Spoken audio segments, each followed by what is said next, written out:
Hello, Void.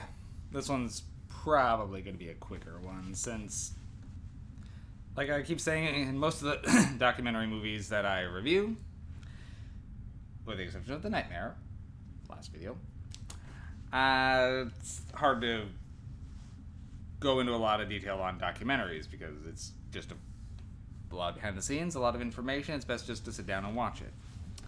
Okay, so this one, In Search of Darkness, Part 2. The journey into 80s epic horror continues. I think I got that full title right. Check my notes later. It'll be correct in the title. Anyway, so the first In Search of Darkness I really loved. And that was a good 4.5 hours of 80s horror talk. Reviewing movies, then bringing up the greats, and talking about a bunch of tropes. And this movie is the exact same thing. It's 4.5 more hours of pretty much the same thing. They go year by year, going into the best horror films or the most notable. Sometimes this one they start mixing in some movies that are bad, but noteworthy for a particular reason. Either they're so good, they're bad, they're good, or that they did something really unique and still are worth seeing because of that.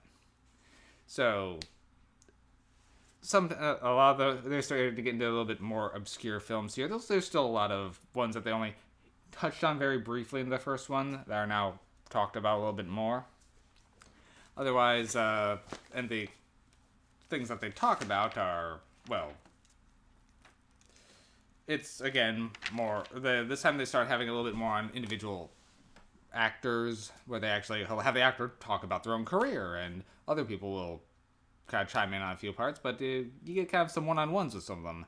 I think this part did Robert Englund, which is cool to hear from him. So, if you like the first In Search of Darkness, it's more of the same. I said at the end of that one I could watch more of this, and I can't. This one, I really did enjoy. It's still 8 MacGuffins for me. I think that's what I gave the first one. Not 100% sure.